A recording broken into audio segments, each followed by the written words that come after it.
They were living a dream in Northern California. She was very much in love. They had 3 young sons. They lived in this beautiful home with a pool house in a high-rent zip code. One evening, stunning violence shatters the facade. He's lying in a pretty big pool of blood. There's blood everywhere. Amid rumors and speculation, investigators uncover a simmering rage. The last 4 years are really just out. She was trying to keep her family intact, and that's why she stayed. He's had his life threatened before. At that point, it became a media circus. And prosecutors face off against a determined foe. She actually tested in the 99th percentile of an IQ test. She was a genius. I've tried a lot of cases. This is obviously the most bizarre. Am I going to just go down without a fight? No.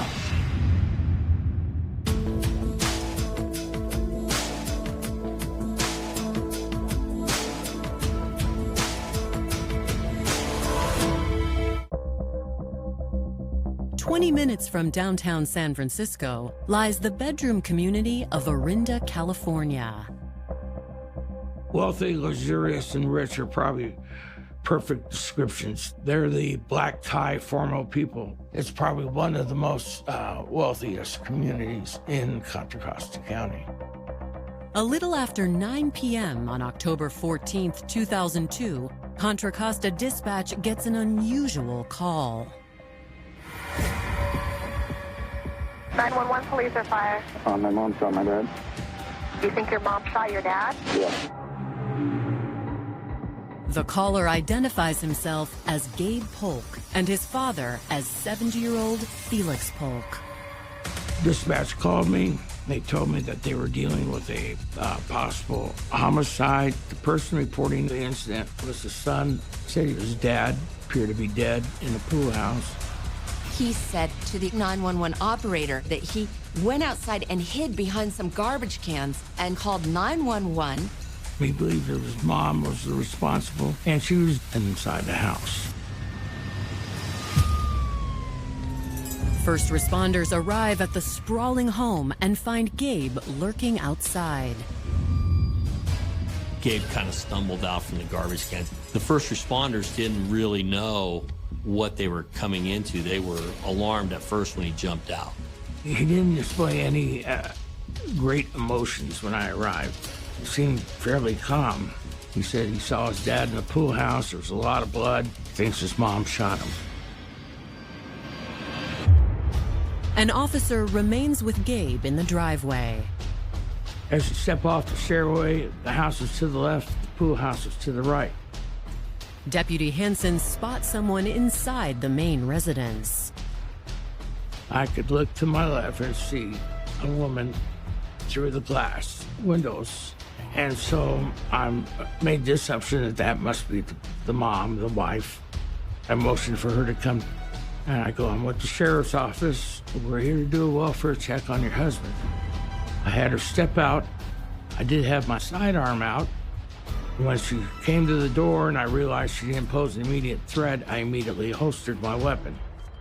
So now I've given Miss Polk to Deputy Kelly and told him to watch her. Deputy Hansen cautiously enters the pool house. Felix is lying in the main living area of the pool house. He's flat on his back. He's got his underwear on, but no shirt on. He's lying in a pretty big pool of blood. There's blood everywhere. He was very pale because the blood had drained from his facial area. He was dead. It looked like he had multiple injuries on his body from the way the blood was on him. It was a very violent situation that occurred. And they have very few violent crimes that occur for a town of that size. This area was very, very safe, and so this news it hit me off guard. My wife called me and she said, Felix Polk was just found dead in Orinda. I was shocked. When I'm just trying to process the news I just heard.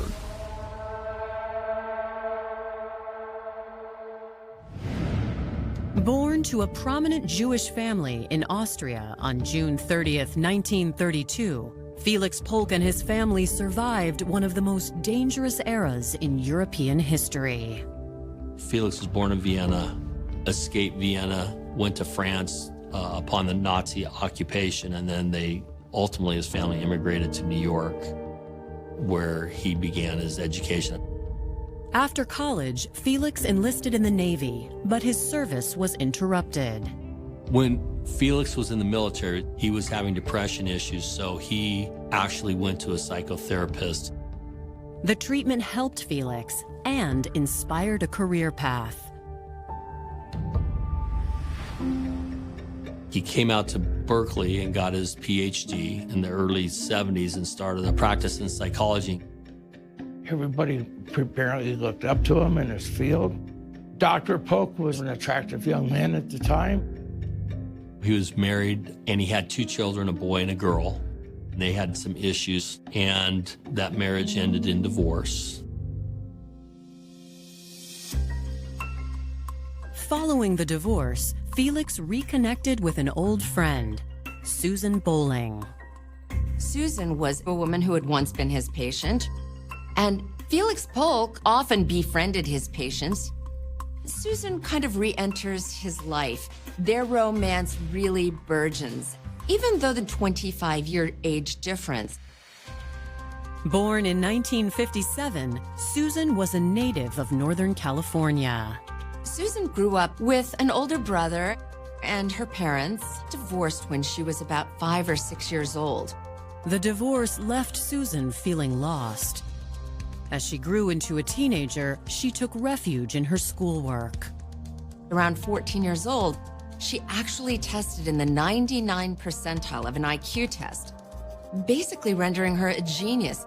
Susan was really smart, but that also meant that she didn't necessarily fit in with other people. And so that's when her mother sought therapy for her. After several years in therapy, as a young adult, Susan seemed to be back on track. Susan Polk graduated from San Francisco State University with a degree in English and creative writing. When she started a relationship with Felix Polk, Susan not only found a lover, but an intellectual equal. She was, very much in love with Felix, and Felix was in love with her. They seemed to genuinely care about one another. After several years of dating, in December 1981, they settled down and tied the knot. Susan and Felix lived in this beautiful home with a pool house in a high-rent zip code. He had a good business and made good money. They had 3 young sons. Adam was the oldest, then it was Eli, and then Gabriel. She was raising her children, taking care of the books for Felix's practice, managing their financial accounts, their real estate, their rental properties. But by 2002, after almost 20 years together, their 2 oldest sons had moved away from home, and the couple began to question their future. The marriage had deteriorated. There were arguments and fights. She was going to file for divorce. This has been building up. In early October 2002, she had gone on a trip to Montana to find a new place to live, which Felix knew about. He claimed that she had abandoned him and Gabe. The sons would try very hard to maintain their neutrality, but there was obviously a lot of tension. As they hammered out the details of the divorce, Susan and Felix settled on a temporary living arrangement. She would take the main house with Gabe, and Felix would take the pool house. They seemed to have mutual respect for one another and make sure that, they were getting everything they needed. Sadly, their agreement does not last long, as the Polk marriage ends in October 2002, when their youngest son, Gabe, calls 911 and tells police his mother shot his father. I went up to Miss Polk And I says, it's my responsibility to tell you that Mr. Polk, your husband, is dead, and not by natural means. When she gets notified that her husband's dead, there's not crying or screaming or questions. Being detached, uncaring, that's not unusual. It sort of goes kind of to one extreme or the other, the people who are extremely emotional, and then the people who are shut down. Deputies transport mother and son separately for questioning. When detectives take a look at Felix's body, Gabe's claim about his mother comes into question. Gabe's initial call, he thought his father had been shot, but the investigators weren't sure. The detectives didn't think it was a gunshot wound. They did a cursory search, and there was no obvious murder weapon. Investigators have to consider whether Gabe is intentionally throwing the investigation off track. The first responders didn't really know what they were coming into. They didn't know if he was part of it or if he had done something to his father. Coming up, a family's secrets are exposed. They don't argue, just at each other's throats. And investigators examine a slew of strange accusations. She said he was a Mossad agent, that he had prior knowledge of the 9/11 attack. She is totally out of her mind.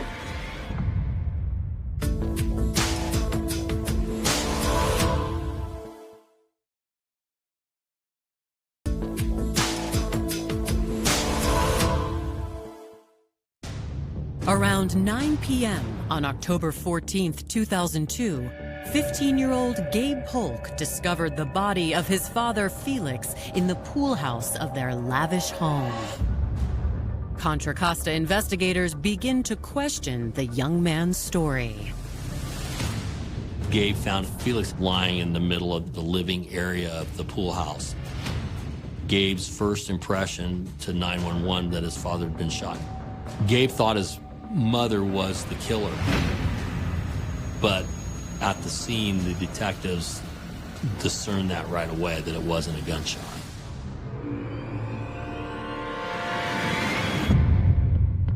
I've seen gunshot wounds, and you can tell it's usually an entry wound, but it looked like there was multiple injuries.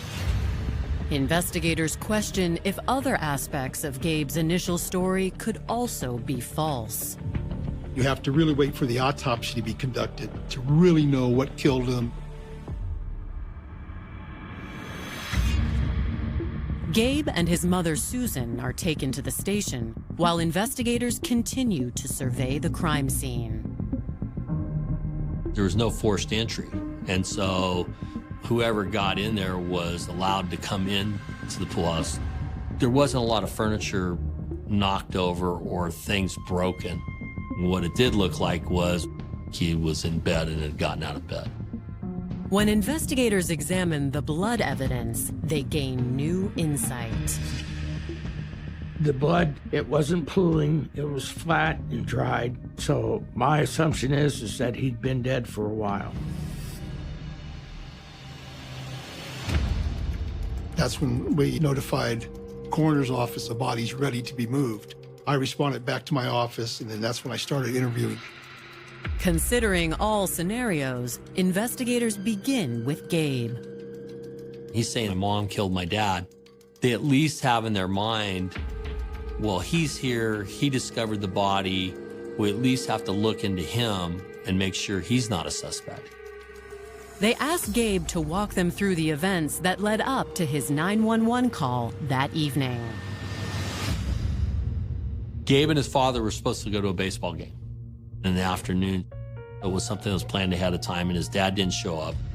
He's waiting for Dad to come home from work because the car's not there. Dad's a pretty reliable guy, so he thought it was strange.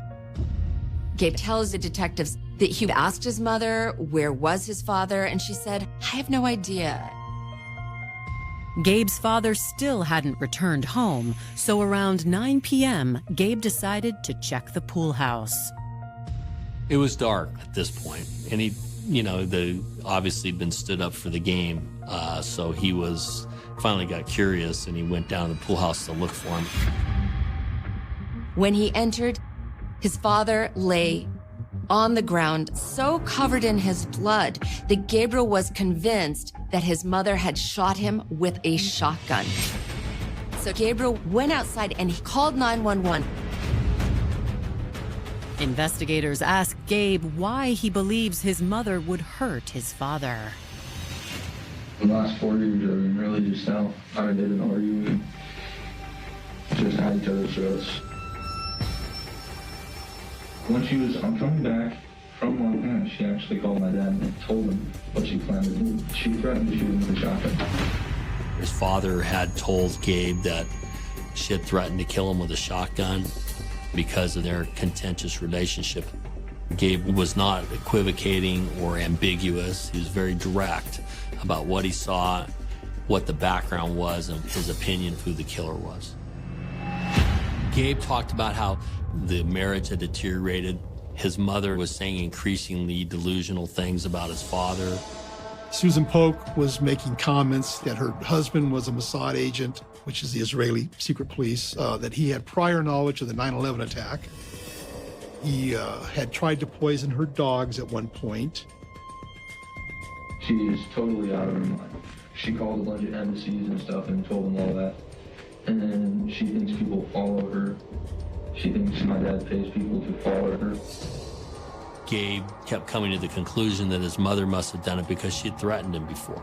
And there was this contentious divorce, but the investigators weren't sure. Authorities step out of the room, but the camera is still recording. They watch as Gabe calls his older brother Adam, who is away at school at UCLA. Mom shot that with a shotgun. Crazy bitch. Investigators step back in and join Gabe's call with his brother. Gabe's claims about his mother gain credibility when Adam tells them similar stories. They didn't trust her mental state. In layman's terms, they kind of thought she was being crazy all the time. The dysfunction was so deep, with people being pulled from one side to the other, trying to be allied, the children not wanting to lose either parent. Gabe and Adam told a credible story. To lead investigators, Gabe was very direct about the backgrounds and what his opinion was of who the killer was. Investigators end the interview and release Gabe. Next, they take the boy's accusations to Susan. What's this about? You believed your husband was with the Mossad? Why would your son think that? That was more like a insult that would get him really upset because he was a high-level government employee. I just sort of speculated that he had a lot of influence. She seemed very aloof, didn't seem too shook up that her husband was dead. What did happen? Well, that's what I'm hoping you can tell me what happened. I heard about that you supposedly said you were going to get a shotgun. No, You've never had a shotgun? I don't own a firearm. She claimed she didn't know anything about him being dead out there or why or how. I did not kill my husband. I'm not that kind of person. Her husband's dead at the house, and here she is just sitting there kind of calm and kind of not caring. That got my attention. Coming up, a threat from the past could lead investigators to a killer. He had a patient threatened to kill him. She actually brought a knife to one of the therapy sessions.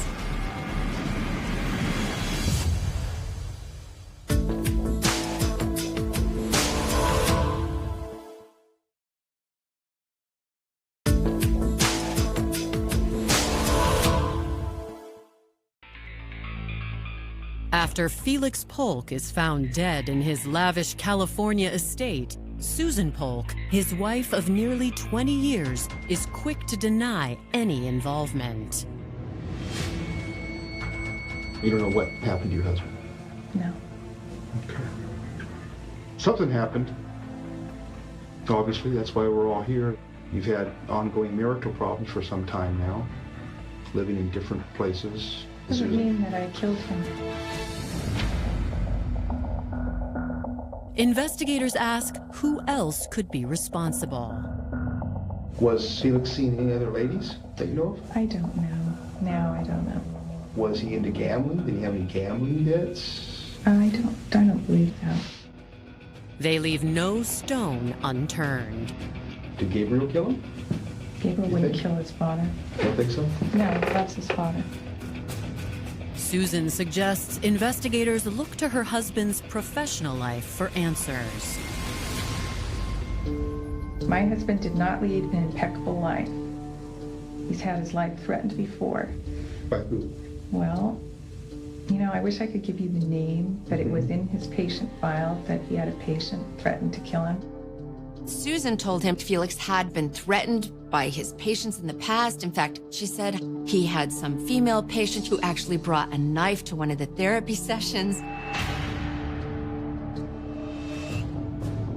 Investigators make note of Susan's claims, and as they continue to press her, Susan grows visibly impatient. Well, I'm trying to think of everything, what could have happened here. Well, that's your job. It's not my job. I'll never forget this one. You're the detective, you figure it out. And that just kind of blew my mind. And I said, well, I'm thinking, whoa, okay. Detectives believe that Susan is holding back. They quickly call her bluff.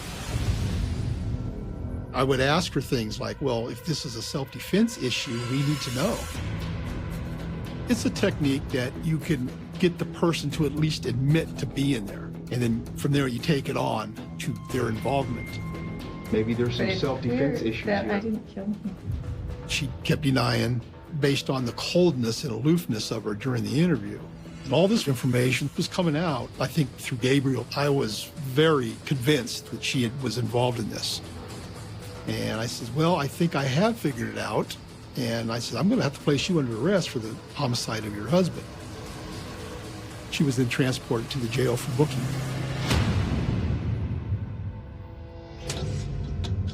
The next day, the autopsy report comes in, verifying Felix died nearly 22 hours before his body was found. As far as the autopsy report, a lot of stab wounds. That's what's the cause of death. Multiple stab wounds. Felix had 5 mortal wounds to his torso and more than 20 wounds and small nicks over his body. The stab wounds weren't the only injuries inflicted upon Felix. He had something in the back of his head that looked like he had been hit with some blunt object. Felix most likely was hit on the back of the head, and the blunt force trauma rendered him semi-unconscious. Then all the stab wounds were inflicted when he went to the floor. The autopsy yields another surprise and potentially explosive piece of evidence. When they're processing the body, they found some hair in his hands. The clump of hair that was found in Felix's hand is significant because that was one of probably the few things he could do before he was killed was last-ditch effort, grab the hair of his assailant to try to defend himself. We can do a DNA analysis and find out whose hair it was. They ran it through pretty quick. Hair is great DNA because of the roots. Because if roots are still on it, they can do a lot with that. So we got to it pretty quickly. The results are clear. We find out that the hair in his hand came back to Susan Polk. Now we've got hard evidence, so we bring her back in for an interview. This time, Susan is willing to talk and admits there is more to the story, but it's not what investigators think. She admits killing him, but she says that she did it in self-defense. Susan said she lied earlier because she feared her sons would lose their father and their mother. She describes going down to the pool house to talk to him. They got in an argument. He grabbed a knife. He attacked her with the knife. She was in fear for her life. She kicked him in the groin. got the knife away from him and stabbed him in self-defense. According to Susan, this wasn't the first attack. She said he'd been abusive before. He threatened her. He's been abusive all along. The reason why she stayed with Felix is because she really didn't have a comprehensive understanding of what else to do. She loved her boys. She was trying to keep her family intact. She was trying to keep her relationship with her boys solid, and that's why she stayed.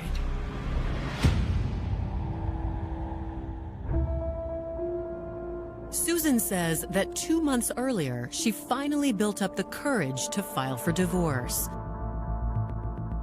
But while she was in Montana looking for a place to live on her own, Felix bombarded her with threats.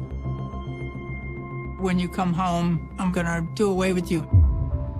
And she believed that he was threatening her. With Susan's story contradicting Gabe's by painting Felix as the villain, investigators ask her to submit to a physical exam, hoping this will shed light on the truth. There was no scratches or cuts or anything on her. He had defensive wounds on his hands. No victim who's conscious doesn't have defensive wounds when they're being stabbed, because that's almost an instinct to throw your arms and hands up to keep the knife from being plunged into you.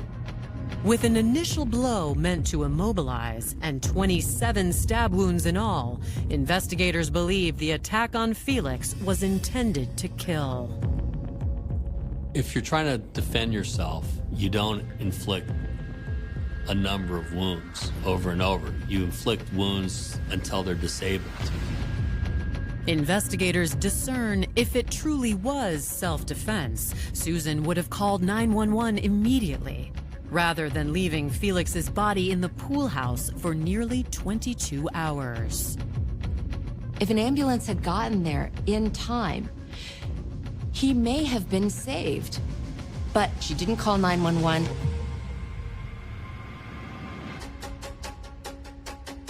Investigators take a closer look at the divorce proceedings and learn Felix had recently taken some bold moves. In late September or early October, Susan went away to Montana. While Susan was gone, Felix was able to obtain a restraining order to keep Susan out of the house and give him sole custody and also sole possession of their shared house. While she was gone, weeks prior to his murder, Felix also tightened the purse strings on their temporary spousal support agreement.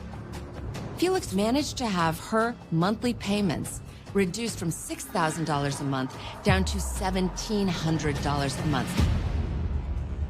When she discovered what Felix had done, she immediately co-opted her son, Gabriel, to help move all of her husband's belongings into the guest house behind their home.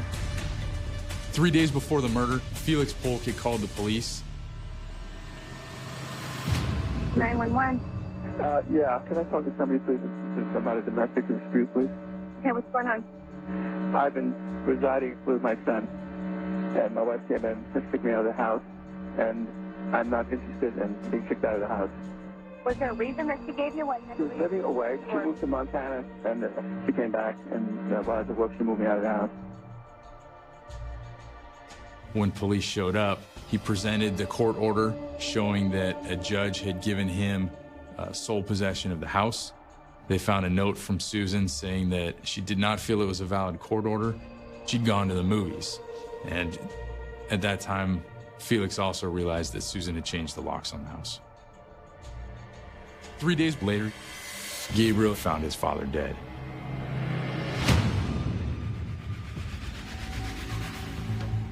The direction of the case seems clear, but as investigators continue to dig, a decades-old secret will throw the case into a tailspin. Coming up, Susan's mother drops a bombshell. According to her mother, she was groomed when she was his patient. And Susan launches a media campaign. It was horrible, but I did what I had to do to survive.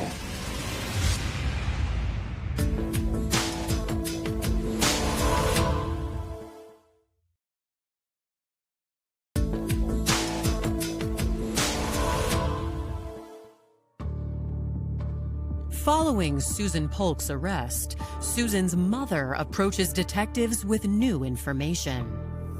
What they learn changes everything. Although Susan and Felix had been married since Susan was 24 years old, their relationship began almost a decade earlier. Susan, at a very vulnerable time in her life, age 15, she was very damaged by her parents' divorce. Susan was having behavioral problems in school, and the school wanted her to get some help. So that's when she became a patient of Felix Polk's. But Susan's mother alleges that instead of helping his young patient, Felix took advantage of her. According to her mother, she was groomed and abused by Felix Polk when she was his patient when she was a teenager, and he sexually abused her. She alleges that when she was 15, Felix Polk engaged in non-consensual sex with her by hypnotizing her and drugging her. According to her mother, she was only 15 and he was in his 40s. And it was not just rape, but clearly, she says Felix Polk started a terribly inappropriate, truly abusive and exploitative relationship with Susan. Susan seemed to be in love with Felix. She eventually told her mother, and then Susan's mother confronted him and told him, "You will break off this relationship with my daughter." But she never reported it to the police.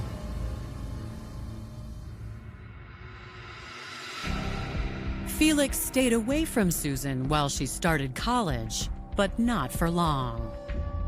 Susan eventually, around the age of 18, went off to college. It was within a year or two back to the way it had been. And even though she was older, she had a compulsion to go back to him. While Susan was in school nearby, she and Felix continued their relationship, which Susan eventually revealed to her new therapist.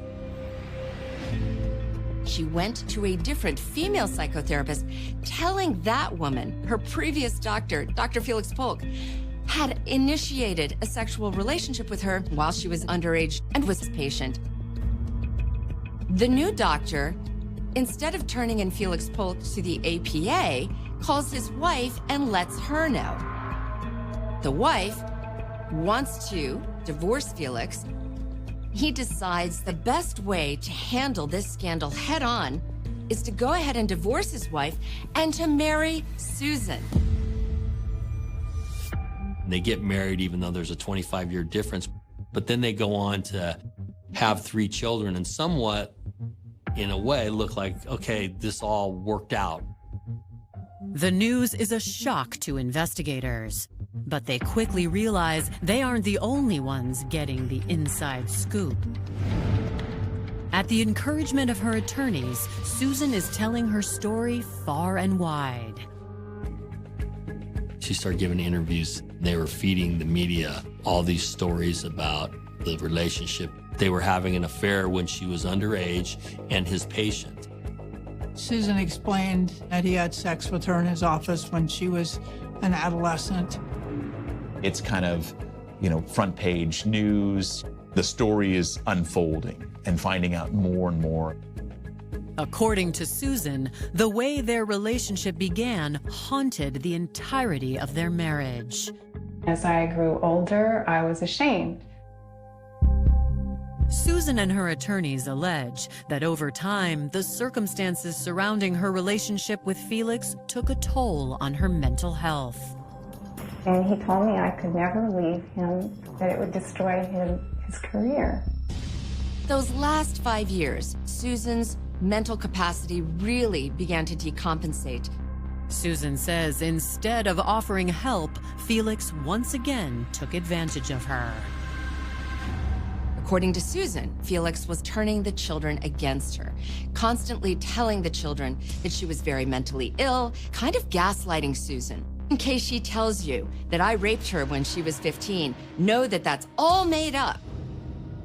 With no way to prove or disprove Susan's claims about her past, Investigators feel that her media campaign is an attempt to bolster her claims of self-defense.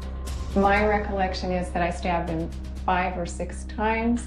I was on my back the entire time. He was aggressing the entire time. It was horrible, but I did what I had to do to survive.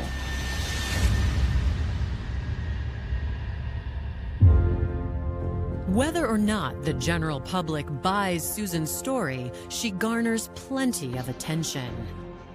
At that point, it became a media circus with everybody wanting to know, because Orinda is a quiet, upscale suburbia, and so a crime of murder is forefront in the news. Prosecutors know the trial will be unlike any they've done in the past. It's a once-in-a-lifetime get some weird... I mean, I've tried a lot of cases, but, you know, this was obviously the most bizarre.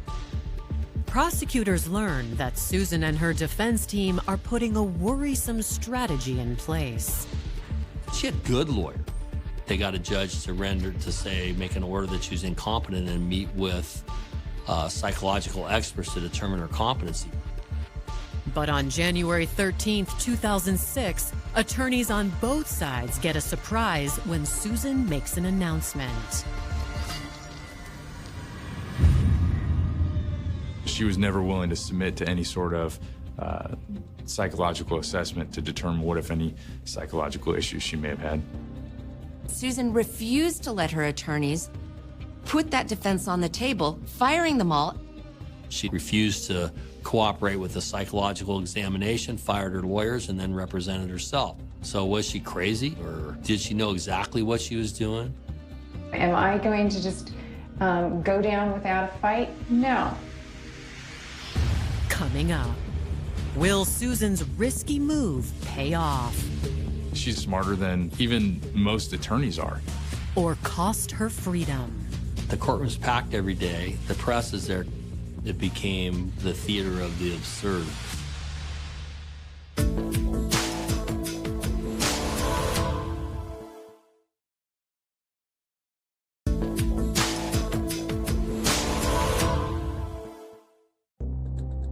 By March 2006, prosecutors are eager to begin Susan Polk's trial for the murder of her husband, Dr. Felix Polk.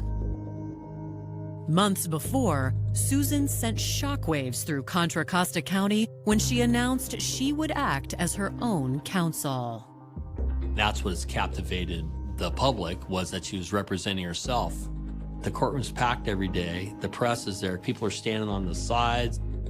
It's become this theater, right? And everybody wants to know what's going to happen today.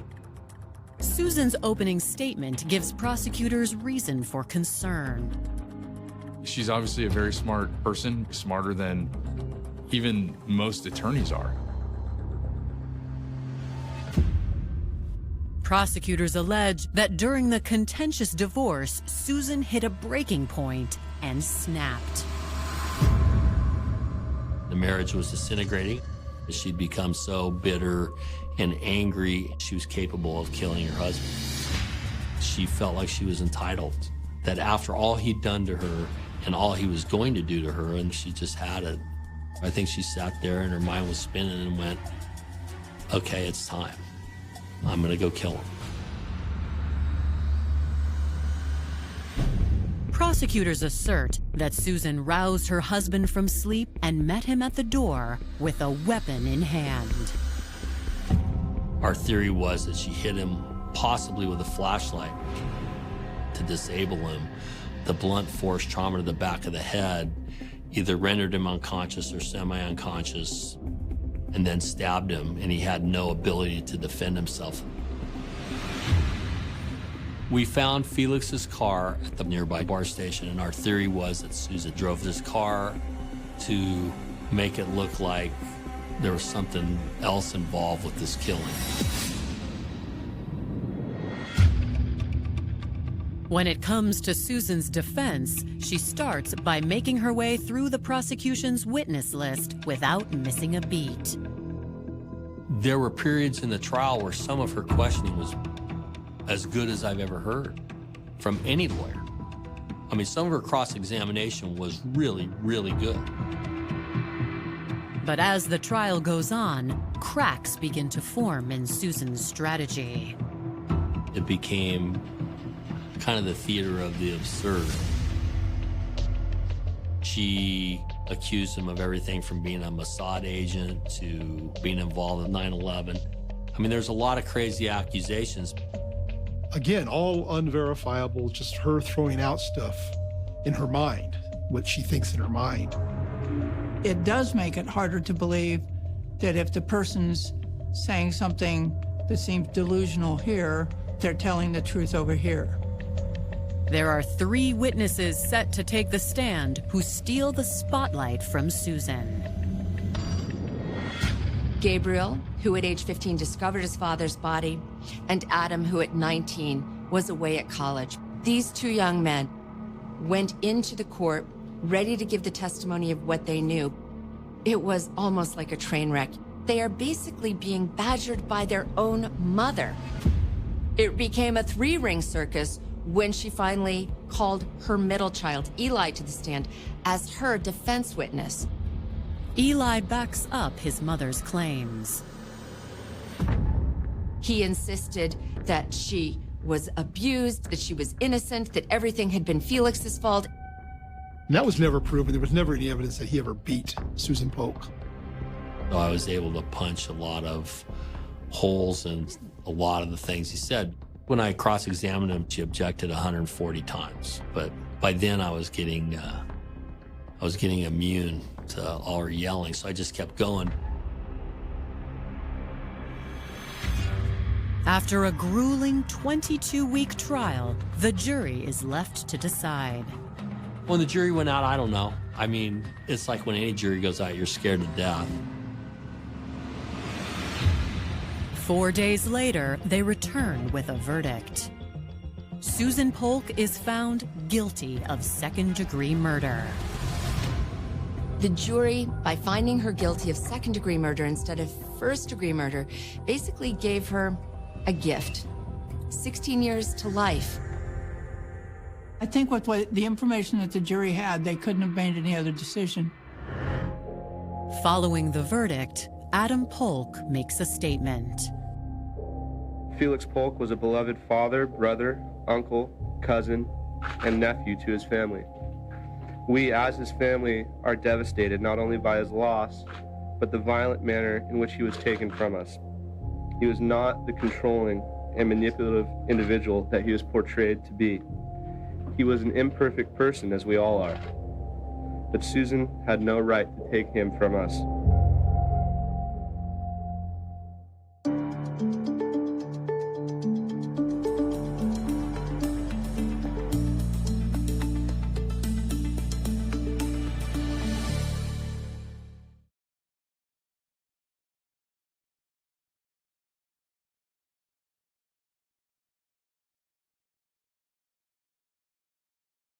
Magazine shop. Your International Gemological Center looks remarkably like a fire hazard. It's about discretion, Poiky, Dell whispered. High-value deals don't happen in the window of Selfridge's. They climbed the stairs and entered Harry's office. The air was even thicker with cigar smoke. Harry looked at the suitcase Poiky was carrying with a predatory grin. The capital? Harry asked. 10 grand. In used 20s, Poiky said, placing the case on the desk. But before we open it, I want to see the stones, and I want them verified by my own expert. He nodded toward Rodney, who pulled out the jeweler's loop with a trembling hand. Harry tipped the bag onto the cloth. The 50 stones tumbled out, looking as dull and unimpressive as before. Rodney picked one up, his heart pounding. He looked through the loop. The crystalline structure is still consistent, Rodney said, his voice cracking. It's definitely diamond. Or at least, it's not plastic. Good enough for me, Harry said, grabbing the suitcase. He handed the black velvet bag to Dell. The stones are yours. The Antwerp buyer is going to be very disappointed. He who dares wins, Harry. Dell beamed, clutching the bag to his chest. As they walked back down the stairs, Boyke was already calculating his 60%. I want these in my vault by 5, Derek, and I've already contacted a cutter in Hatton Garden. We start the process tomorrow. Peckham's finest, Boyke. Dell laughed. We're back. Chapter 39, Glass or Class. The Hatton Garden workshop was a cramped, brightly lit room filled with the sound of grinding wheels and the smell of industrial lubricant. The cutter, a man named Mr. Levy, who had seen more diamonds than a Belgian bank, sat at his bench, looking at the 50 stones. Dell, Rodney, and Boyke stood behind him, their breath held. So, Mr. Levy, Boyke said, his voice dripping with anticipation. What do we have? High clarity. Gemstone potential. Mr. Levy picked up a stone, looked at it for 3 seconds, and then let out a sigh that seemed to last for a lifetime. What? Dell asked, his smile faltering. What is it? These stones, Mr. Levy said, placing the pebble back on the cloth. They are indeed industrial-grade diamonds. Very high clarity, as you said. See, Dell shouted, slapping Rodney on the back. I told you. But Mr. Levy continued, they are a very specific type of industrial diamond. They are spent diamonds, recovered from the bits of heavy-duty tunneling machines used in the construction of the Channel Tunnel. Spent? Boyke asked, his voice rising in an octave of pure dread. Yes, the heat and pressure of the drilling has caused internal fractures at a molecular level. They are practically worthless. If I tried to cut them, they would simply disintegrate into dust. They are only good for being ground down into abrasive powder for sandpaper. Sandpaper, Rodney whispered. The lot is worth maybe 50 pounds for a very large box of high-quality grit. The silence in the workshop was absolute. Even the grinding wheels seemed to go quiet in sympathy. Boyke turned to Dell, his face a mask of cold, concentrated fury. Sandpaper, Derek, you've spent 7 grand of my money on 50 pounds worth of grit. I didn't know about the molecular fractures. Boyke, Dell stammered, backing away. Harry Diamond said, Harry Diamond is currently halfway to Spain with my used 20s. Boyke yelled, I want the van. Derek, I want the van, and I want the poultry sexers back from Scotland. I can't get M back. Boyke, Angus has already started gender grading his salmon. Chapter 40, The Peckham Resilience. An hour later, Dell and Rodney sat in the corner of the Nag's Head. The yellow van was still outside. Boyke had decided that even as a chicken grader, it was more trouble than it was worth.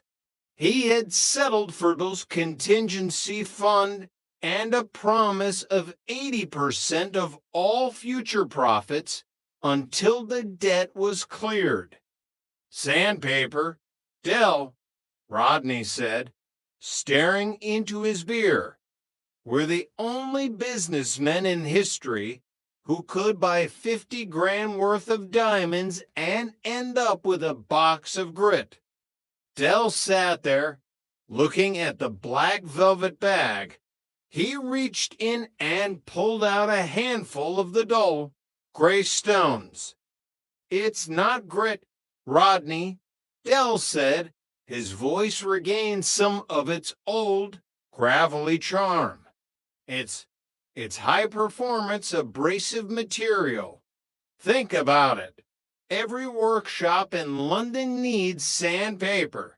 Every decorator, every carpenter.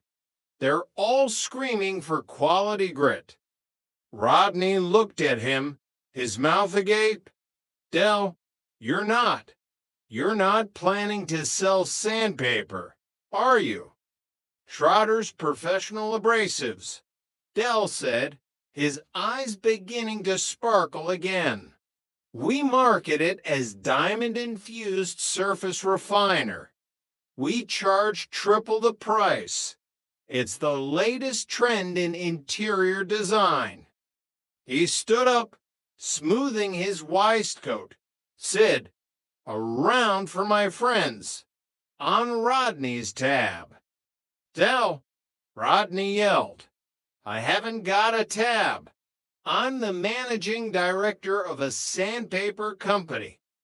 "Details, Rodney, details." Dell laughed, heading for the bar. "This time next year, we'll be millionaires. Kushti." And as the jukebox in the corner began to play a familiar tune about changing seasons and tides of the sea, the brothers sat together in the heart of Peckham Bankrupt, gritty, but eternally, hopelessly undefeated. Part 3, The Peckham Spring. Chapter 41, The Sahara in South London. The following week, London was gripped by a heat wave so intense it felt like someone had accidentally left the oven door open on the entire city. The tarmac on the Peckham High Street was tacky. The birds had stopped singing to conserve moisture, and the residents of Nelson Mandela House were discovering that tower blocks were essentially giant concrete radiators. In the Trotter kitchen, Del Boy was attempting to create a tropical breeze using a handheld battery-powered fan and a bowl of lukewarm water. He was wearing his trademark soap bathrobe, which was currently plastered to his back. "Rodney," Del croaked, "have you called the water board? This trickle in the tap wouldn't satisfy a thirsty hamster."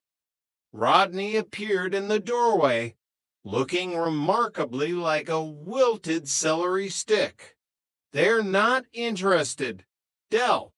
There's a Hosepipe ban, a reservoir warning, and apparently our specific pipe has a pressure anomaly." "Anomaly? I'll give them an anomaly," Del snapped. "We pay our rates. Well, we're scheduled to pay our rates, and we deserve a decent flow." Raquel entered, fanning herself with a bill. "Del, the water board says if we don't pay the arrears by Friday, the trickle will become a halt. They're serious this time." Del stared at the dripping tap. A drop fell, plink, then another, plonk. "Rodney," Del said, his voice dropping into that dangerous, visionary tone that usually preceded a disaster. "How much is a bottle of Perrier these days?" "About £1.50 for a small one." Why? And people pay it, willingly, for water that's just been sitting in a mountain for 1,000 years? It's filtered through limestone. Del, it's pure. Del walked over to the window and looked out at the parched estate. He then looked at the garage area far below. A slow, predatory grin spread across his face. Limestone, Rodney, get the van. We're going to find ourselves a mountain. Chapter 42, The Revelation in the Garage. The Trotter family garage was a dark, damp cavern filled with the ghosts of failed business ventures. There were still a few broken umbrellas, a box of diamond-infused sandpaper, and a lingering smell of poultry. What are we doing here? Del, Rodney asked, coughing as a cloud of dust settled on his shirt. It's 10 degrees hotter in here than it is outside. Del was busy moving a stack of old tires in the far corner. Shh, listen. Rodney went quiet. Beneath the floorboards, there was a distinct, rhythmic sound. Gurgle, splash, gurgle. It's the main pipe. Del, Rodney said flatly. The one for the whole block.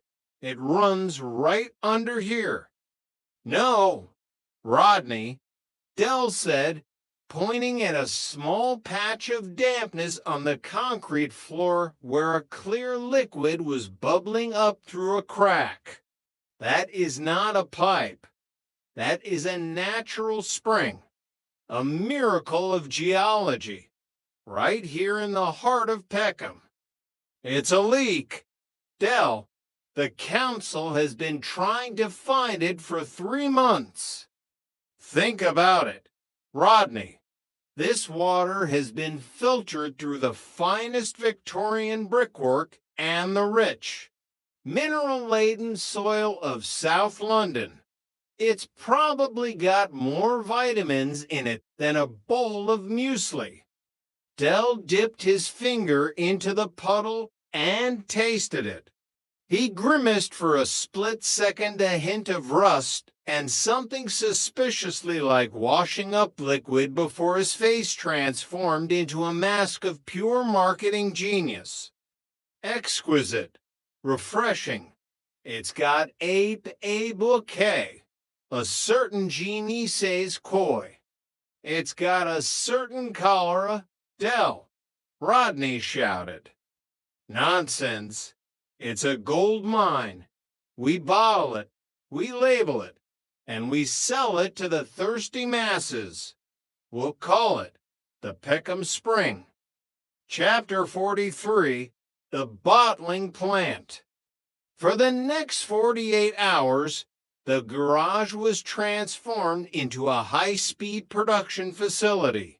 Del had acquired 500 empty glass bottles from a contact at a recycling center or, as he called it, a glassware procurement specialist.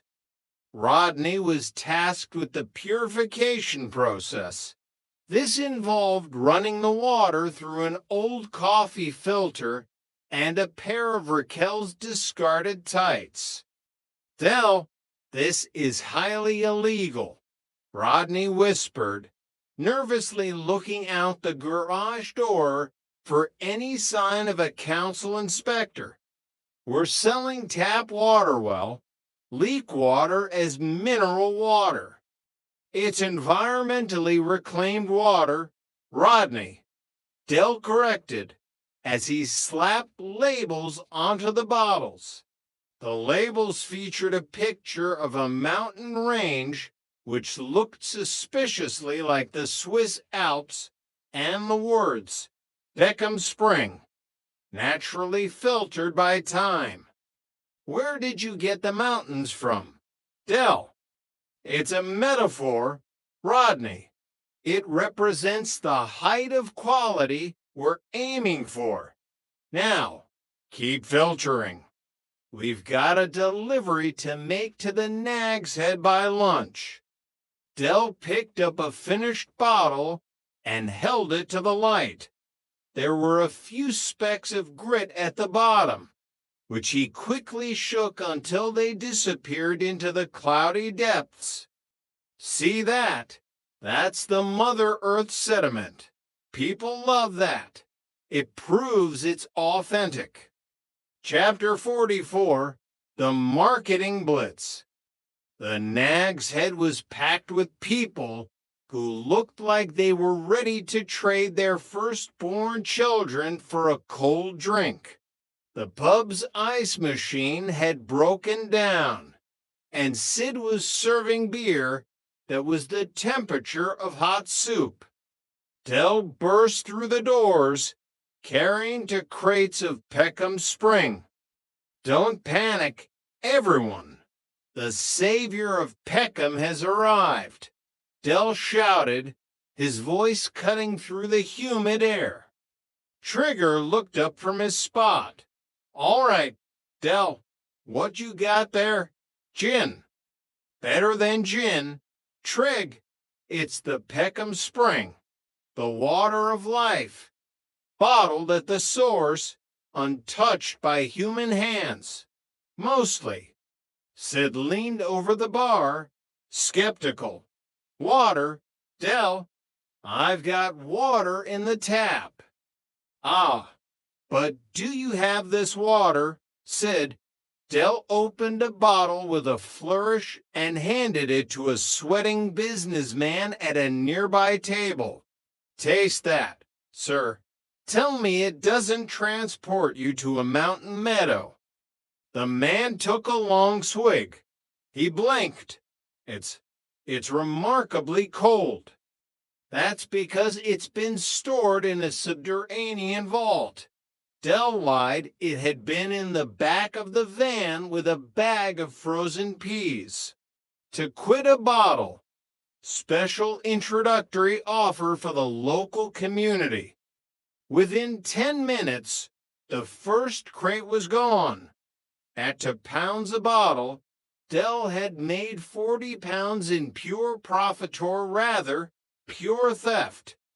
See, Rodney, Dell whispered as they headed back to the van, the people are crying out for quality. They're crying out for the Trotter touch. Chapter 45, The Bubble Bursts. The success of the Peckham Spring lasted exactly 3 hours. By mid-afternoon, the first reports began to filter back to the Nag's Head. Mickey Pierce had developed a sudden and intense interest in the pub's restroom facilities. Denzel claimed his teeth felt unusually furry, and the businessman who had taken the first swig had returned to the pub, looking remarkably green. Dell, Sid yelled, as the yellow van pulled up outside for the second delivery. Get in here. Dell walked in, looking like a man who was about to be awarded the Nobel Prize for hydration. All right, Sid, ready for the next shipment? The next shipment is going in the bin. Dell, Sid slammed a half-empty bottle onto the bar. People are getting sick. Look at the color of this. Dell squinted at the bottle. In the bright light of the afternoon sun, the water had turned a faint, sickly shade of yellow. That's just the sun reacting with the minerals, Sid. It's like liquid gold. It's like liquid sewage. Dell, Rodney cried, appearing behind him. I told you we should have boiled it. Suddenly, the pub door swung open and 2 men in suits walked in. They were carrying clipboards and looking very official. "Is there a derrick trotter on the premises?" One of them asked. Dell's smile vanished. "Depends who's asking. If it's the lottery, yes. If it's the police, I'm his twin brother, Gary. We're from the Water Authority," the man said. "We've been tracking a major leak in the Nelson Mandela House area for months. We've just discovered that someone has been tapping the main line and, according to local reports, bottling it. The silence in the nag's head was absolute. Trigger finally spoke up. "I think he's in the van. Dave," Trigger said, pointing at Rodney. "It's Rodney. Trig," Rodney yelled as he and Dell turned and bolted for the exit. Chapter 46, The Aftermath. Back in the flat, the mood was somber. The Peckham Spring labels had been burned in the kitchen bin, and the remaining bottles had been emptied down the drain, ironically returning the water to the authority from whence it came. "They're going to fine us, Dell," Rodney said, sitting with his head in his hands. "They're going to fine us and probably throw us in a reservoir. They have to prove it was us first, Rodney," Dell said, though his bravado was paper thin. "It could have been anyone. There are hundreds of people in this block with a basic knowledge of plumbing and a lack of moral fiber." Raquel entered the room, looking surprisingly calm. The water board called, "Dell." "And they said they fixed the leak. And because we reported it." "Well, because I reported it this morning while you were at the office. They've decided to waive the arrears as a thank you for our civic duty." Dell froze. He looked at Raquel, then at Rodney, then at the ceiling. "Waive the arrears." Dell's voice rose in a crescendo of disbelief. £48,000? "No." Dell, Raquel sighed. "The £80 we owed for this month. The $48,000 is still very much there." Dell slumped into his armchair. He felt the familiar weight of failure, but also the tiny, flickering spark of a survivor. "Well," Dell muttered, "it's a start. We're 80 quid up, and we've still got the diamond sandpaper." Rodney looked at his brother. He shook his head and let out a long, weary sigh. "This time next year, Dell." Dell looked out the window at the setting London sun, his rings catching the light one last time today.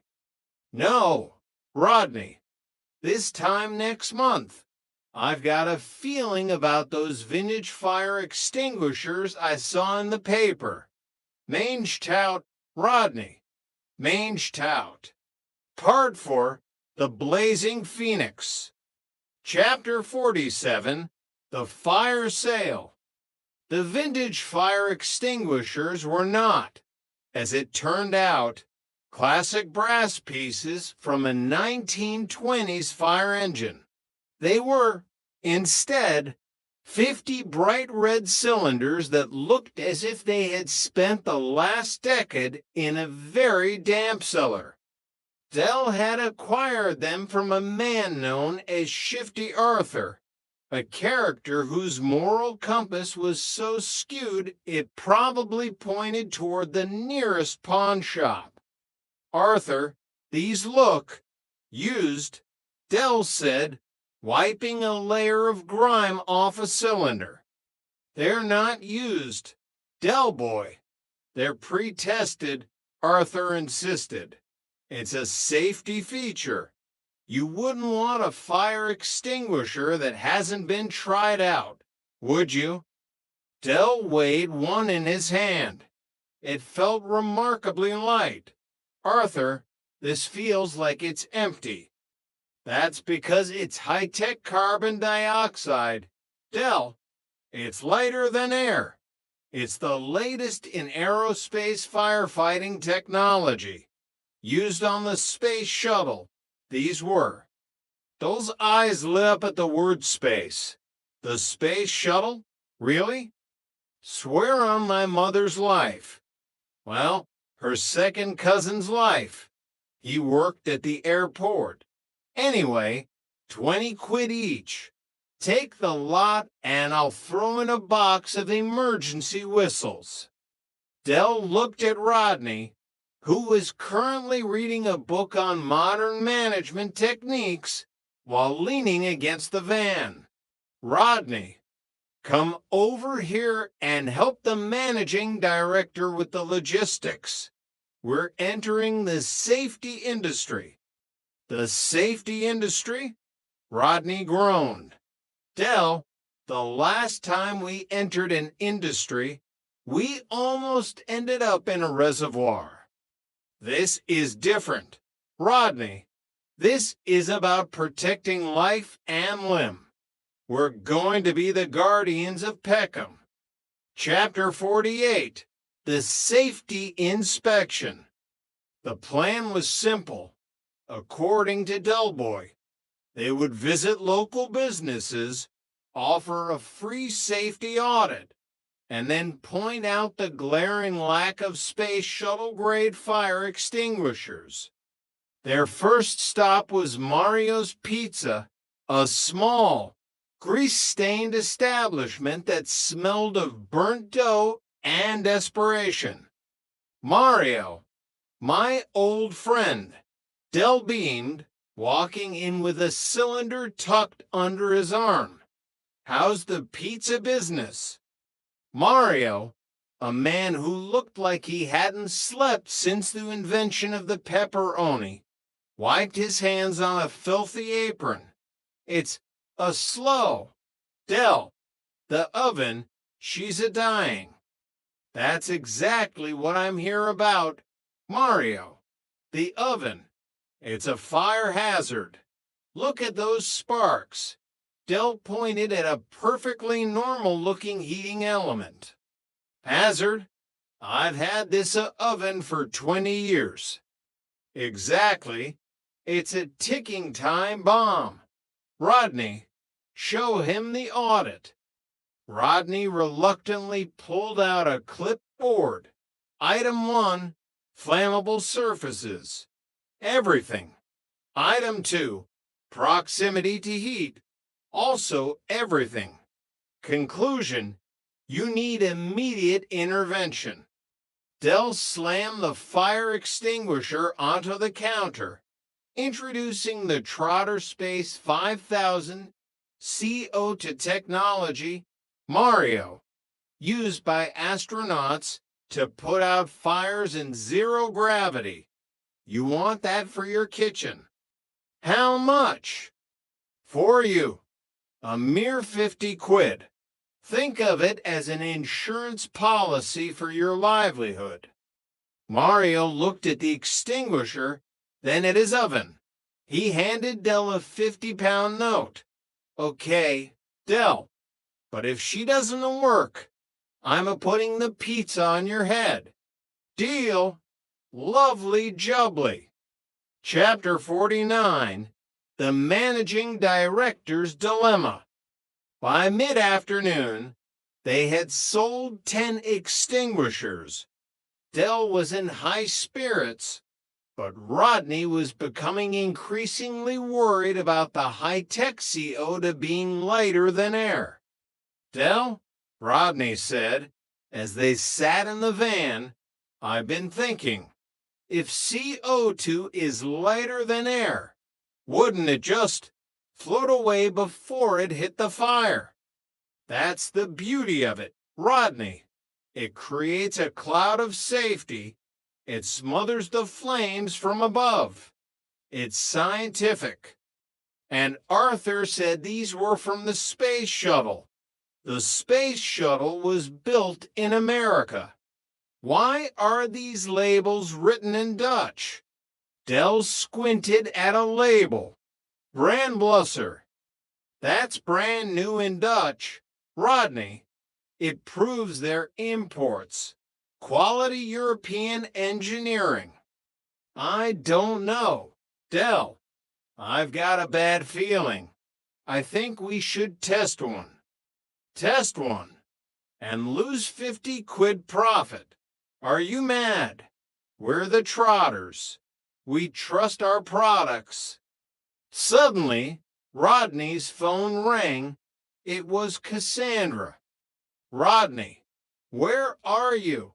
My dad is having a big meeting at his office today. Some important investors are coming, and the fire inspector just told him his current extinguishers are out of date. He's panicking. Do you think Del might have any? Rodney looked at Del. Del gave to thumbs up and a wink.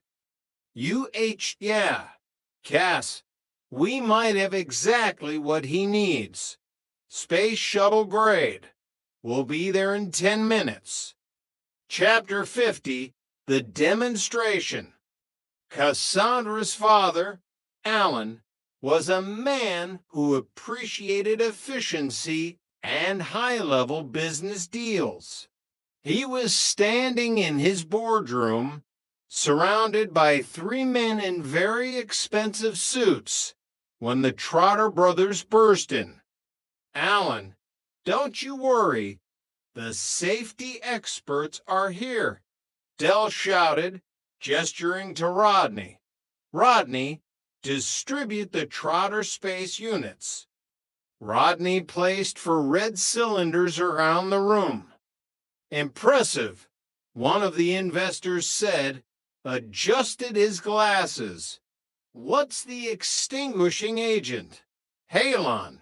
Dry powder. It's high velocity, orbital grade carbon dioxide, Del said, puffing out his chest. It's so powerful, it can extinguish a fire on the moon. Can we see a demonstration? Alan asked. I want these gentlemen to see how seriously we take safety. Rodney froze. A demonstration. Here. Just a small one. Rodney, Del urged. Show them the power. Del grabbed a small waste paper basket, threw in a few sheets of paper, and lit them with his cigar lighter. A small flame flickered to life. Right then, Rodney, do the honors. Rodney picked up a cylinder, pulled the pin, and pointed the nozzle at the bin. He squeezed the trigger. Instead of a blast of CO2, there was a pathetic squeak. A tiny puff of white powder, which looked remarkably like flour, drifted out of the nozzle and settled gently on the flames, which immediately grew larger. Squeeze it harder, Rodney, Del yelled. Rodney squeezed again. The nozzle exploded, sending a massive cloud of white powder into the room. It wasn't flour. It was baking soda. Tons of it. Chapter 51, The Smoke Clears. The boardroom was instantly transformed into a winter wonderland. The investors were covered from head to toe in white powder. Alan looked like a very angry snowman. The fire in the bin, far from being extinguished, had now ignited the baking soda-covered papers and was producing a thick, acrid smoke that triggered the building's main alarm system. Del, Rodney yelled through the haze. It's baking soda.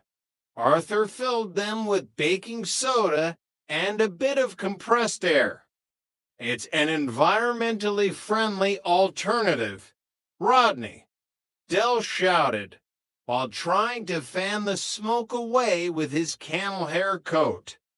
Suddenly, the overhead sprinklers activated.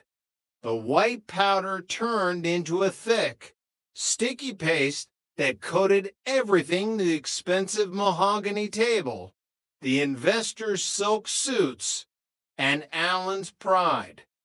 Derek, Rodney. Alan's voice was low and dangerous. Get out, now. But Alan, the emergency whistles. I'll give them to you for free. Get out. They fled the building just as the fire engines arrived. Chapter 52. A New Dawn Again. That evening, the brothers were back at Nelson Mandela House, scrubbing white paste off the van. Baking soda? Dell, Rodney said, his voice flat. We sold 40 baking soda bombs to the people of Peckham.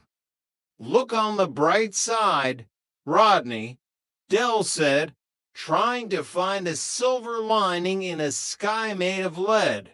If they ever decide to bake a giant cake, they're halfway there. We're going to have to refund everyone. Dell, Mario is going to kill us. We'll work it out, Rodney. I've already got a new lead. A bloke in dipped Ford has a consignment of slightly used parachutes. Think about it. Adventure tourism is the next big thing. Rodney looked at his brother. He saw the sweat on his brow, the fading light in his eyes, but also that indestructible, insane optimism that had kept them going through the worst of times. He sighed and picked up the sponge. This time next year, Dell looked up at the moon, the same moon where his fire extinguishers were supposed to work. He smiled, a genuine, warm smile. No, Rodney, this time next month, I've got a feeling about those parachutes. Kushti, Rodney, Kushti. As the yellow van sat silently in the dark, the lights of Peckham flickered on, one by one. The phoenix wasn't rising just yet, but in the heart of Nelson Mandela House, the fire of hope was still burning, even if it was a fire that baking soda couldn't put out. Part 5. The Sky is the Limit. Chapter 53.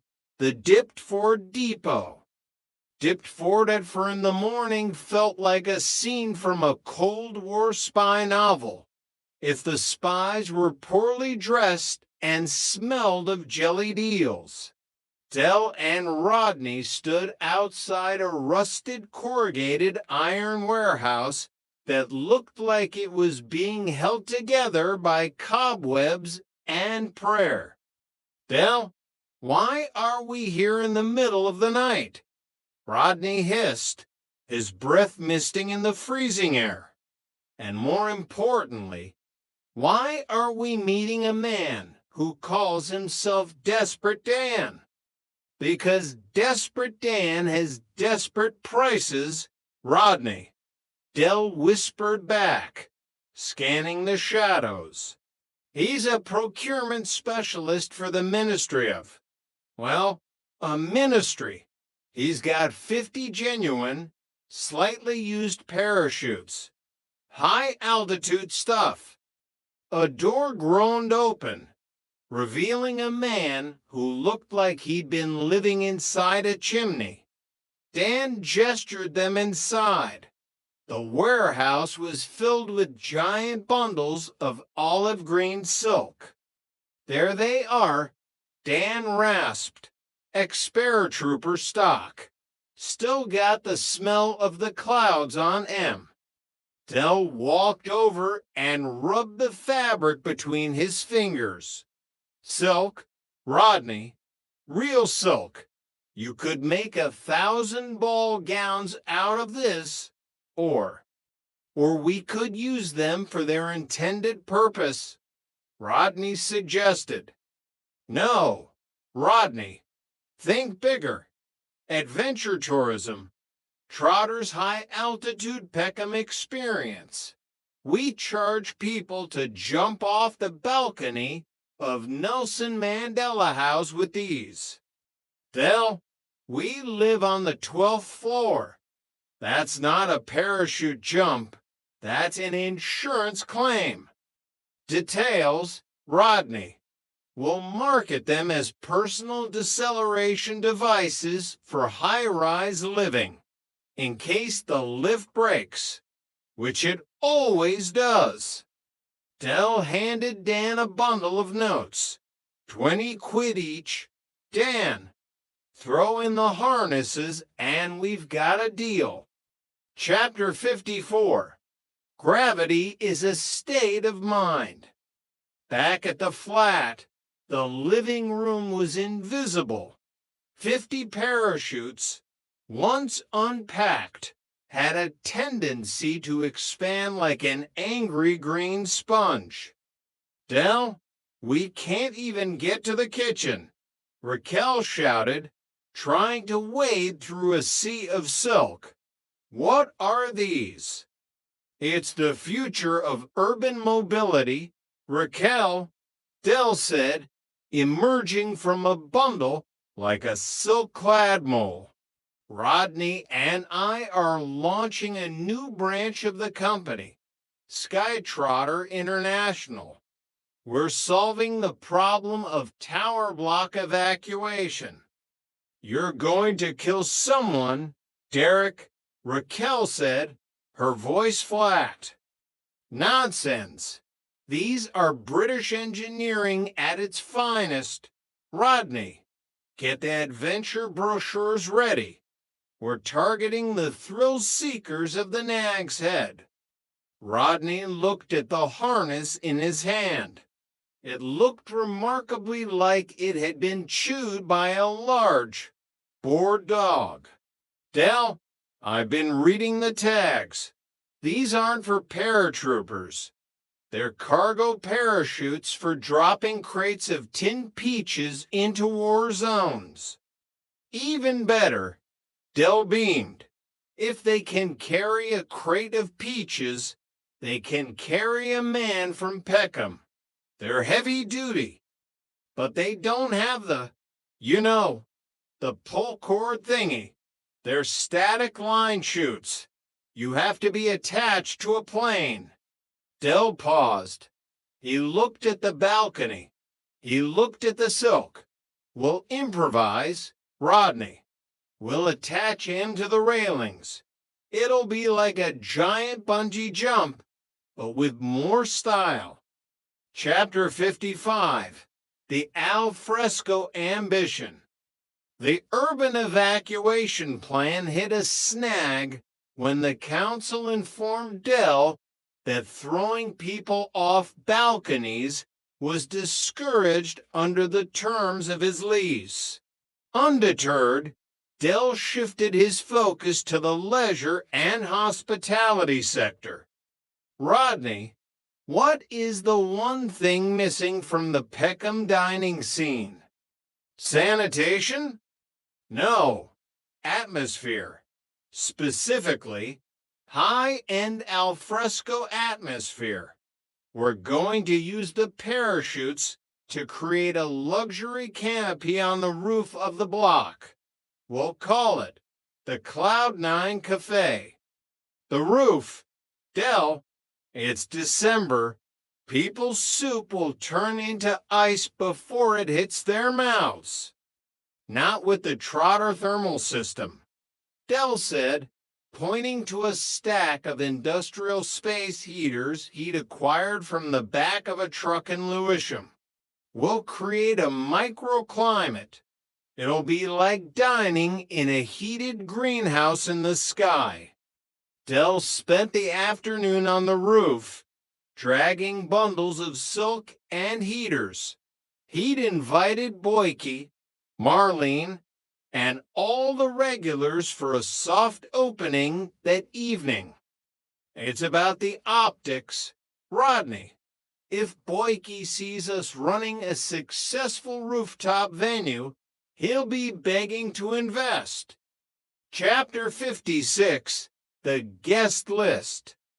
By 7 o'clock, the roof of Nelson Mandela House looked like a military camp that had been decorated by a colorblind interior designer. 3 giant cargo parachutes were draped over a makeshift frame of scaffolding poles, creating a sagging, olive green tent. Underneath, Dell had arranged several plastic garden tables and the space heaters, which were roaring with a sound like a low-flying jet. Boyke and Marlene arrived first, Boyke looking at the structure with the suspicion he usually reserved for a used car with one careful lady owner. Derek, Boyke drawled, his nasal voice cutting through the wind. I must say, your taste in architecture has reached a new height. Is this a restaurant, or are we preparing to be airlifted to safety? It's industrial chic, Boyke, Dell said, handing him a glass of what he claimed was champagne, but tasted remarkably like cider and soda water. The canopy is genuine aeronautical silk. It filters the moonlight. Trigger wandered in, wearing a woolly hat with a pom-pom. All right, Dell, is this the new library? No, Trig, it's a cafe. Sit down. Have some Peckham tuppence. The tuppence consisted of several bowls of pork scratchings and some slightly curled sandwiches Raquel had prepared under duress. Chapter 57, The Upwardly Mobile Menu. Despite the freezing wind whizzing through the gaps in the silk, the atmosphere was surprisingly buoyant. The space heaters were working overtime, creating a pocket of intense, dry heat that made everyone's eyes water but kept their hands from freezing. I have to admit, Derek, Boyke said, actually taking a bite of a sandwich. The view is, well, it's still Peckham, but at least the smell of the bins doesn't reach up here. Rodney was acting as the head of logistics, which involved constantly checking the ropes holding the parachutes down. Dell, the wind is picking up. Maybe we should lower the canopy. Nonsense, Rodney. It's the breeze of sophistication. Enjoy the mange tout moment. Dell stood up, raising his glass. Ladies and gentlemen, welcome to Cloud 9. Here's to the Phoenix Rising. This time next year. He never finished the sentence. A sudden, violent gust of South London wind, the kind they can strip the paint off a bus, roared across the roof. The cargo parachutes, designed to catch air and slow down 3-ton crates of peaches, did exactly what they were built for. They filled with air. Chapter 58, The Great Peckham Liftoff. The effect was instantaneous. The scaffolding poles groaned. The ropes, which Dell had secured to the heavy space heaters, went taut as piano wire. Dell, Rodney screamed, grabbing a table. We're catching air. The canopy didn't just flap, it surged upward. The space heaters, weighing several 100 pounds each, were dragged across the roof like toys. Everyone, grab something heavy, Del yelled, lunging for a harness. Trigger, misunderstanding the instruction, grabbed a bowl of pork scratchings. With a sound like a giant whip cracking, the main rope snapped. The parachute above Boyke's table billowed out, lifting the table and Boyke's expensive coat into the air. My Burberry, Boyke yelled, reaching for it as it vanished into the night sky, headed toward East Dulwich. The entire structure began to tilt. The space heaters were dangerously close to the edge of the roof. Abandon ship, Del ordered, as the guests scrambled for the fire exit door. Del and Rodney were the last ones left, clinging to a harness as the final parachute tried to take them with it. Let go, Del, Rodney yelled. We're not cargo. They let go just as the entire Cloud 9 cafe took flight, a giant green ghost sailing over the tower blocks of Peckham, followed by the distant, dying roar of 3 space heaters. Chapter 59, The Silence of the Sky. The roof was suddenly quiet, save for the whizzing wind and the sound of Trigger chewing a remaining pork scratching. That was quite a show, Del, Trigger said. When's the next performance? Del stood up, dusting off his camel hair coat. He looked out over the skyline, where his inventory was currently a hazard to civil aviation. Boyke stood by the door, his face white, his shirt sleeves flapping in the cold. Derek, I want a refund on the champagne, and I'm sending you the bill for the Burberry. The Burberry was a gift from the sky. Boyke, Del said, his voice regaining its bravado. It's a tax write-off. After the guests had fled, Rodney sat on the edge of the roof, staring at the empty space where their business had been. 50 parachutes. Del, gone. We're more broke than we were this morning. Del walked over and sat beside him. He reached into his pocket and pulled out one remaining emergency whistle from the fire extinguisher deal. He blew it. A thin, lonely sound echoed through the concrete canyons of the estate. We still have the harnesses, Rodney, Del said, a small smile appearing. And I've heard there's a massive demand for tactical dog leashes in the city. High strength, escargot webbing. It's the latest trend for poodles in Chelsea. Rodney looked at his brother. He looked at the whistle. He started to laugh. He couldn't help it. This time next year, Del. No, Rodney. This time next week. I've got a feeling about those vintage dental chairs I saw in the classifieds. Mange tout, Rodney. Mange tout. As the moon rose over Peckham, the yellow van sat below, waiting for the next suitcase, the next dream, and the next brotherly argument. The Phoenix wasn't flying yet, but it was certainly getting plenty of practice. The E&D for now. The Trotter Legacy. A novelization of the fall and rise of Peckham's finest. Prologue, The Changing of the Seasons. The yellow Reliant Regal Supervan 3 rattled through the streets of Peckham like a tin can tied to a dog's tail. Behind the wheel, Derek Delboy Trotter hummed a tune that was as much a part of the London fog as the smell of diesel and damp cardboard.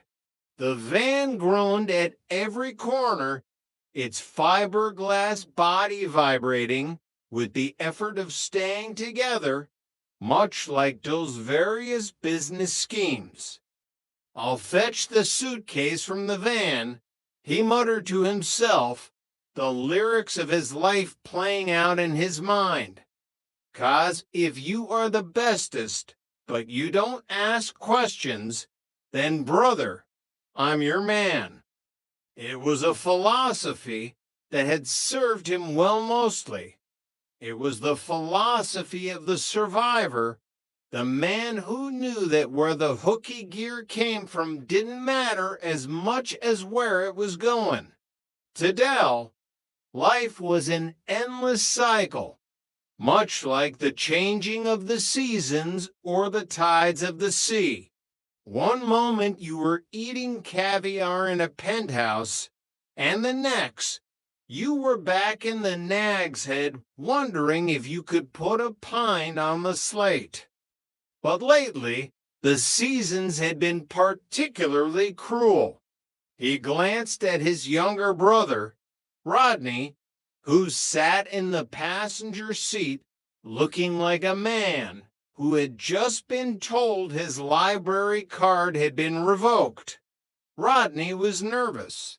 Rodney was always nervous, but today he looked positively translucent, his long, lanky frame folded awkwardly into the cramped cabin. "What's up with you, Rodney?" Del asked, his voice a gravelly mixture of mock concern and genuine irritation. "I'm a bit nervous, that's all," Rodney replied, adjusting his tie for the 10th time. "I mean, this bloke we're going to see, this Justin, he's not going to be asking me anything about my private life, that sort of thing, is he?" Del scoffed, shifting the van into a gear that sounded like a bag of bolts being shaken. "Of course he ain't. We're not that private, Rodders. He's a businessman, an interviewer. He wants the raison d'etre, not the under the duvet.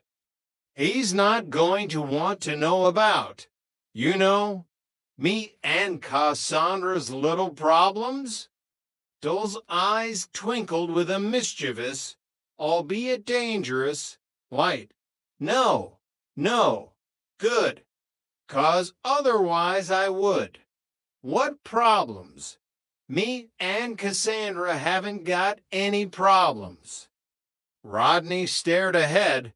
"That's not what you said to me the other night." "All right. So there's been one or two minor hiccups in the bedroom department," Rodney conceded, his voice dropping an octave as if the gear stick might be listening. "But they're personal, Del, and I told you that in confidence." All right, keep your hair on," Del said, waving a gold-ringed hand dismissively. "I'm not going to be telling him about jiffins and things, and I won't tell him what Cassandra wears either." As they pulled up to the sleek, glass-fronted office building that served as their destination, the ghosts of their past seemed to linger in the exhaust fumes. They were no longer the millionaires of a few years back. The Trotter Tower's dream had been replaced by the familiar concrete of Nelson Mandela House. But Del Boy didn't do defeat. He did intermission. Chapter 1, The Insight. Justin was the kind of man who wore a suit that cost more than those first 3 cars combined. He sat behind a mahogany desk that was polished to such a high sheen that Del could see his own reflection and he liked what he saw. To Justin, this was an interview. To Del, It was a pitch. Sorry to keep you waiting, Justin said, his voice smooth and professional. It's been a particularly busy morning.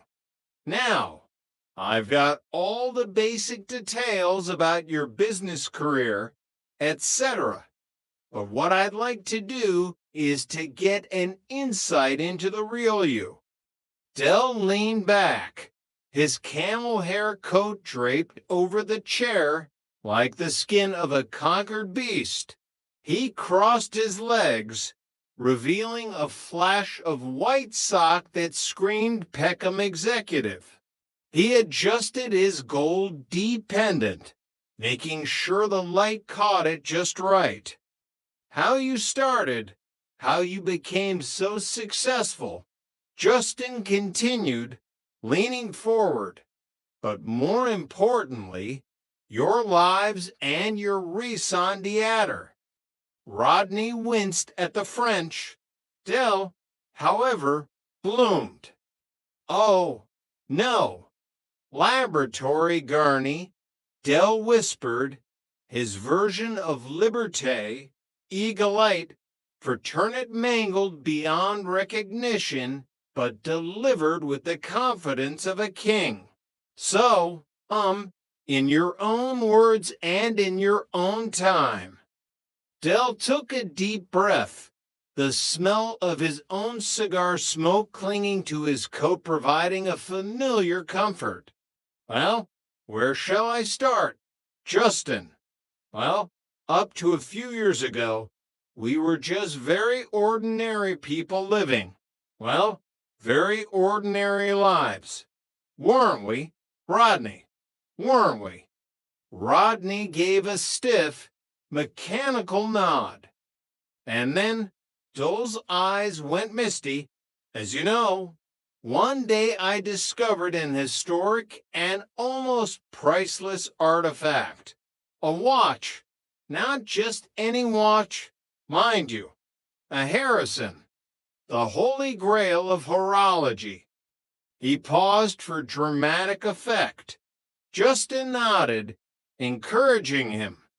Dell spun a yarn that combined elements of Indiana Jones with a South London car boot sale. Anyway, at first, we didn't know what to do with it. Dell lied smoothly.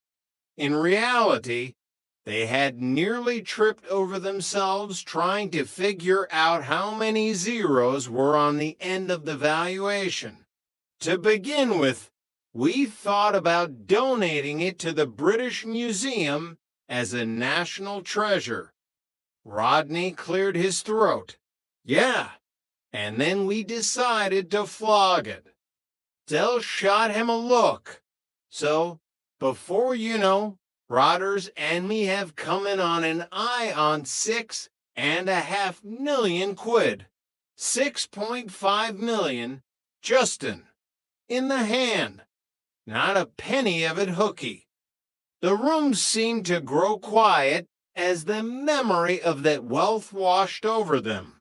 It had been a time of helicopters and villas, of champagne that didn't taste like fermented apples, and of a world that finally seemed to recognize the genius of Trotter's independent traders. Well, after we divvied the dosh up, right, Dell continued, his voice softening. We made sure that our Uncle Albert got a nice little drink. But we thought of others first. We donated to charity. Enormously, of course. Enormously, Rodney echoed, though his mind was likely calculating the exact cost of the donations versus the cost of the cigars Dell had smoked during that period. So, eventually, we had to start thinking about our future, Dell said, the tone shifting to something more somber. So, We sought out this city stockbroker real diamond according to the brochures, and he advised us to invest in a new and vibrant venture, a Central American market. Rodney added, the words tasting like ash in his mouth. It was attracting massive funds from all over the world. We were told it was a sure thing. Dell nodded vigorously. We were making more money than the Royal Mint, but we weren't flat. Oh, no, no, no, we weren't flat. I mean, even when we went away on business, we always took the family with us. There would be me and Raquel, my significant other, and, of course, Rodney and Cassandra, and not forgetting my young son, Damien. Chapter 2, The High Life and the Deep Fall. The memory shifted to the sun-drenched shores of their brief paradise. Del could almost feel the heat on his back and the cold condensation of a pina colada in his hand. He remembered walking into a high-end restaurant, greeted like royalty. "Oh, Mr. Potter, it's good to see you again," the Master D had said. "Bon appetit, Dominic." "Bon appetit," Del had replied, waving a hand as if he owned the very air. It was a world of viva la vida loca, of black cats and voodoo dolls, mostly in the form of the superstitions that follow the suddenly wealthy. But beneath the surface, the premonitions were starting to stir. He remembered the chaos of family life and luxury. Cassandra, always the voice of reason, complaining about Damien's latest antics. "Ralph, you've got to have a word with Damien. People are complaining," she had said, her face flushed with embarrassment. "Oh, no, what's he done now?" Del had asked, secretly proud of his son's spirit.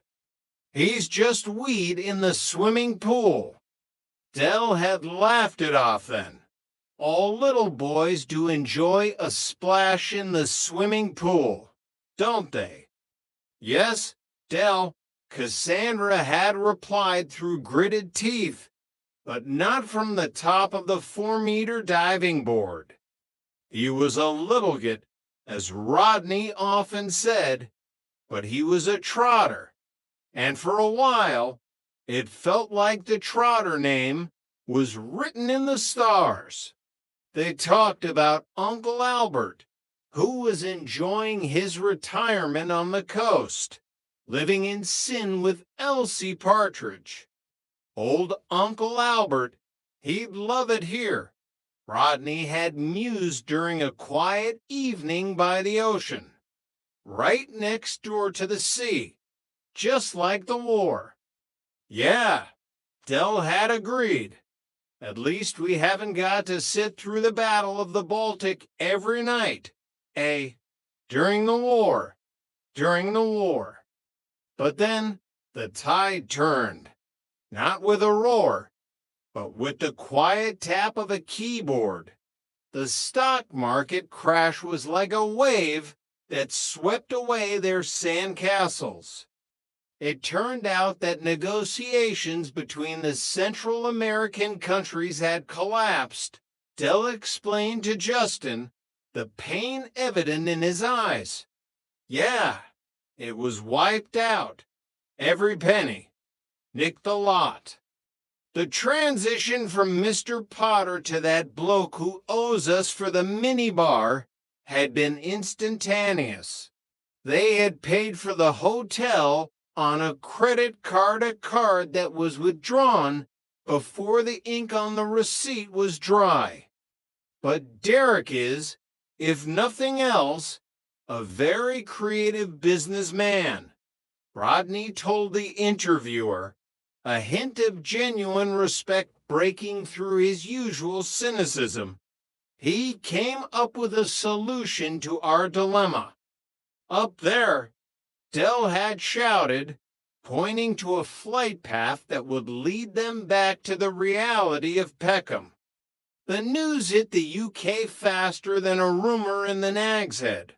Suddenly, their business associates weren't returning calls. The penthouse was gone. The peacocks were gone. They were cast into a financial wilderness, returning to the only place that would have them, Nelson Mandela House. Chapter 3, The Trial of Friends. The return to Peckham wasn't just about losing money, it was about the fallout. Their friend Mike Fisher, the landlord of the Nag's Head, had invested his life savings into the Trotters' venture. He had remortgaged the pub, betting everything on Del Boy's sure thing. Now, Mike was in prison, awaiting trial for embezzlement, a desperate attempt to recoup the losses. Never was a man more innocent, Del insisted to the interviewer, his voice cracking. The scene shifted in Del's mind to the courthouse corridor. The air was thick with the scent of cheap floor wax and anxiety. Denzel was pacing, his footsteps echoing like a ticking clock. For God's sake, Denzel, sit down. Albert had said, the memory of his voice sharp and clear. You're wearing the marble out. I can't, Albert, can I?